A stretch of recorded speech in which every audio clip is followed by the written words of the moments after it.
पर पत्थरमाराનો મામલો છે। થોડી જ વારમાં આરોપીઓને કોર્ટમાં રજૂ કરાશે। 28 આરોપીઓને પોલીસ કોર્ટમાં રજૂ કરશે। પોલીસ આરોપીઓના રિમાન્ડની પણ માંગ કરશે। પત્થરમારાની ઘટનામાં 3 ગુનાઓ પણ નોંધાયા છે। આરોપીઓની પૂછપરછમાં પણ વધુ ખુલાસાઓ થઈ શકે છે। આ એક મોટી ખબર હાલમાં સામે આવી રહી છે। શું આ લોકો પાછળ કોઈ મોટો હાથ છે? એ દિશામાં પણ તપાસ હાલમાં રિમાન્ડ બાદ થશે।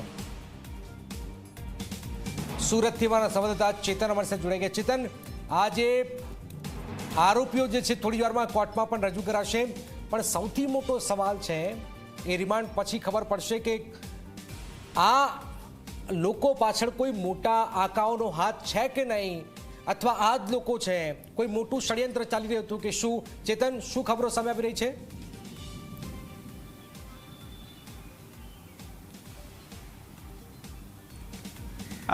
જી जनक, समग्र जो घटनाની जो વાત કરીએ તો સમગ્ર જે પ્રી પ્લાન આખે ઘટના હતી, કારણ કે શરૂઆતના સમયે જે રીતે ગણેશ પંડાલ ઉપર પથ્થરમારો કરવામાં આવ્યો હતો, ત્યારબાદ જે લોકટોળું છે તે પોલીસ ચોકી ખાતે પહોંચ્યું હતું, પરંતુ ત્યાં પણ ધારાસભ્ય અને જે ડીસીપી લોકોને સમજાવવાનો પ્રયાસ કરી રહ્યા હતા। તે દરમિયાન જે અસામાજિક તત્વો છે તે આ તકનો જે લાભ છે તે લાભ લેવામાં આવ્યો હતો અને ટોળા ઉપર પથ્થરમારો કર્યો હતો। ડીસીપી વિજયસિંહ ગુજ્જર અને અન્ય જે પોલીસ કર્મચારી છે તેઓ ઇજાગ્રસ્ત બન્યા હતા અને તાત્કાલિક ધોરણે તેમને હોસ્પિટલ ખાતે ખસેડવામાં આવ્યા હતા। જે રીતે સમગ્ર શહેરમાં આગ ચંપી જેવી ઘટના જોવા મળી હતી। ખાસ કરીને કુબેરનગર ખાતે પણ જે પાર્ક કરેલી જે કારો છે તેમાં આગ લગાડવામાં આવી હતી। સાથોસાથ જે ચોકી છે તે ચોકી ખાતે પણ જે લારીઓ છે, આ ઉપરાંત જે રિક્ષાઓ છે તેમાં તોડફોડ કરવામાં આવી હતી। આ સમગ્ર ઘટના બાદ સુરત ક્રાઇમ બ્રાન્ચ અને એસઓજી દ્વારા કોમ્બિંગની પ્રક્રિયા હાથ ધરવામાં આવી હતી। શરૂઆતના સમયે આ તમામ જે લોકો છે તે લોકો પોતાના ઘરમાં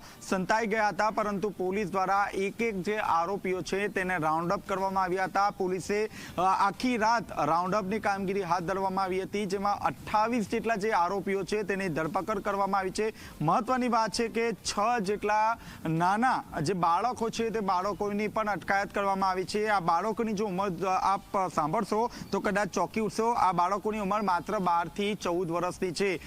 જે લોકોએ સમગ્ર જે ષડયંત્ર રચવામાં આવ્યું છે તેમાં બાળકોને આગળ કરી દેવામાં આવ્યા હતા। જે રિક્ષા છે તે રિક્ષામાં બાળકોને લઈ જવામાં આવ્યા હતા અને તેમના દ્વારા પથ્થરમારો કરવામાં આવ્યો હતો। પોલીસ દ્વારા તેમની અટકાયત પણ કરવામાં આવી હતી, પરંતુ જે રીતે આખો જે મામલો છે તે મામલો બીચકાયો હતો, કારણ કે ગણેશ મંડપથી લઈને જે ચોકી છે તેમના વચ્ચે 1 કિલોમીટરનું અંતર છે, તેમ છતાં ત્યાં પણ પથ્થરમારો કરવામાં આવી રહ્યો હતો। પોલીસ દ્વારા આ જે બાળકો છે તેમના માતા પિતાને પણ ડિટેન કરવામાં આવ્યા છે અને ટૂંક સમયમાં સુરત કોર્ટની અંદર આ તમામ જે લોકો છે તે લોકોને રજૂ કરવામાં આવશે અને રિમાન્ડની માંગણી પણ કરવામાં આવશે। કારણ કે ગણેશ પંડાલ ઉપર શા માટે ટાર્ગેટ કરવામાં આવ્યા, અનેક જે સવાલો છે તે સવાલો ઊભા થયા છે। ખાસ કરીને ગૃહમંત્રી દ્વારા પણ જે સુરત પોલીસ છે તેમને સ્પષ્ટપણે સૂચના આપી દેવામાં આવ્યા છે કે આ નાના બાળકોને પણ છોડવામાં નહીં આવશે, કારણ કે આ નાના બાળકો દ્વારા પણ પથ્થરમારો કરવામાં આવ્યો છે। કોઈના ઇશારે આ સમગ્ર જે ઘટના છે તે ઘટનાને અંજામ આપવામાં આવ્યો હતો। સુરત જ નહીં, બરોડામાં જે રીતે ગણેશ મંડળ ઉપર જે રીતે હુમલો થયો હતો, ઉપરાંત તડકેશ્વરમાં પણ જે રીતે ગણેશ યાત્રા નીકળી રહી હતી અને તેના ઉપર પાણી છાંટવામાં આવ્યું હતું, ક્યાંક ને ક્યાંક આ જે 3 જે ઘટનાઓ છે તે ષડયંત્રનો એક ભાગ હોય તેવું લાગી રહ્યું છે। સમગ્ર જે ઘટના છે તે ખૂબ જ ગંભીર હોઈ શકે છે। ચેતના ખૂબ જ ગંભીર વાત કરી રહ્યા છે, તેને આપણી પાસે આવીશું, કારણ કે કોર્ટમાં થોડી વારમાં રિમાન્ડ મળી જશે તો 28 આરોપીઓને પોલીસ કોર્ટમાં રજૂ કરશે, થોડી વારમાં રજૂ કરાશે। અને આપ જોઈ રહ્યા છો પથ્થરમારાની ઘટનામાં 3 ગુનાઓ પણ નોંધવામાં આવ્યા છે। પોલીસ આરોપીના રિમાન્ડની પણ માંગ કરશે અને આના પાછળ કોઈ મોટા આંકાઓનો હાથ છે કે નહીં એ દિશામાં પણ તપાસ તેજ કરાશે।